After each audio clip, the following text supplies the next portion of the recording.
2025 भर्तियों का वर्ष आज ही सुनिश्चित करें अपना सिलेक्शन और डाउनलोड करें तैयारी कर लो ऐप। नमस्कार, एजुकेशन नगरी की खास पेशकश एजुकेशन बुलेटिन में आपका स्वागत है। मैं हूं आपके साथ विनीत। तो चलिए रुक करते हैं शिक्षा जगत की तमाम बड़ी खबरों की ओर। राजस्थान में एसआई भर्ती मामले को लेकर सियासत से लेकर सड़क तक हलचल मची हुई है, लेकिन इस मामले में एसडीएम हनुमानाराम की गिरफ्तारी के बाद ये और भी गंभीर हो चुका है। एसडीएम के साथ 3 और आरोपी हैं जिनका आपस में ही कनेक्शन है।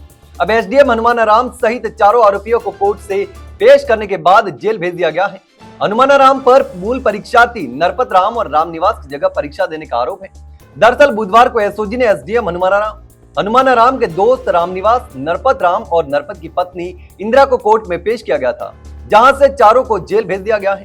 फिलहाल चारों आरोपी जेल भेजे जा चुके हैं, लेकिन अभी भी इस घोटाले में कई और बड़े नामों के शामिल होने की भी संभावना बनी हुई है। एसओजी की जांच जारी है और आने वाले दिनों में और भी बड़े खुलासे होने की संभावना है। पशु परिचर के परिणाम में नॉर्मलाइजेशन को लेकर युवाओं में आक्रोश लगातार बढ़ता जा रहा है। इसी बीच हनुमानगढ़ में पशु परिचर भर्ती परीक्षा परिणाम को लेकर बुधवार को अभ्यर्थियों ने जिला कलेक्ट्रेट परिसर में जोरदार प्रदर्शन किया और प्रदर्शन के बाद अभ्यर्थियों ने मुख्यमंत्री के नाम एक जिला कलेक्टर को ज्ञापन भी सौंपा और पशु परिचर के रिजल्ट को दोबारा जारी करने की भी मांग की।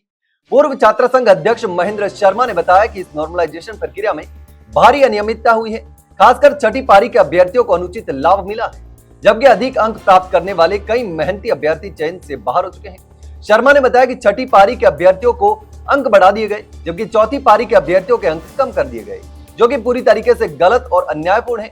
उन्होंने मांग की कि बिना नॉर्मलाइजेशन के पुनः परिणाम जारी किया जाए और उनके साथ कट ऑफ भी स्पष्ट रूप से घोषित की जाए। इसके साथ ही भविष्य में भी ऐसी परीक्षाओं को 1 या 2 पारियों में आयोजित करने की भी मांग उठाई है। रीट लेवल 2 में शैडो पोस्ट क्रिएट करने की मांग के बाद अब दस्तावेज सत्यापन करने की भी मांग तेज होती जा रही है। इस मुद्दे को लेकर विधायक और सांसद लगातार सीएम भजनलाल शर्मा को पत्र लिख रहे हैं। इसी के तहत सादुलपुर विधायक मनोज कुमार ने भी सीएम को पत्र लिखा है।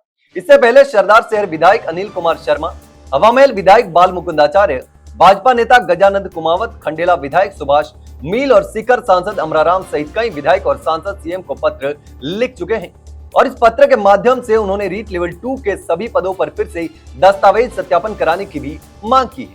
उनका कहना है कि राजस्थान उच्च न्यायालय के आदेशानुसार राजस्थान कर्मचारी चयन बोर्ड जयपुर द्वारा अध्यापक भर्ती लेवल 2 के विभिन्न विषयों के आंसर की और परिणाम में बदलाव किया गया है।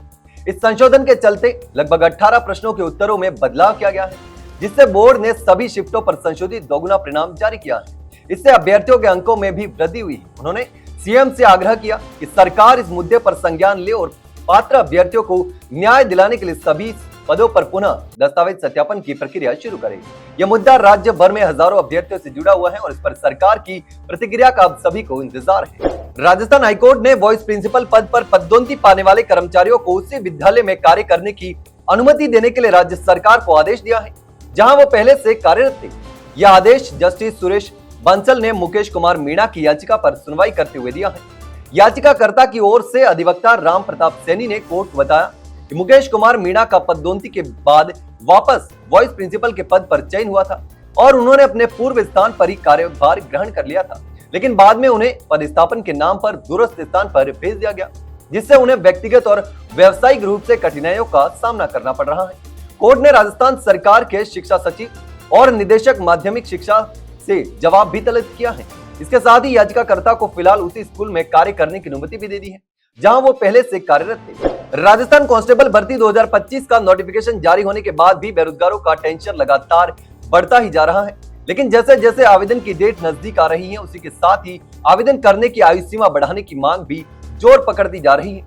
वहीं कांस्टेबल भर्ती का विस्तृत सिलेबस जारी करने की भी मांग लगातार बढ़ती जा रही है।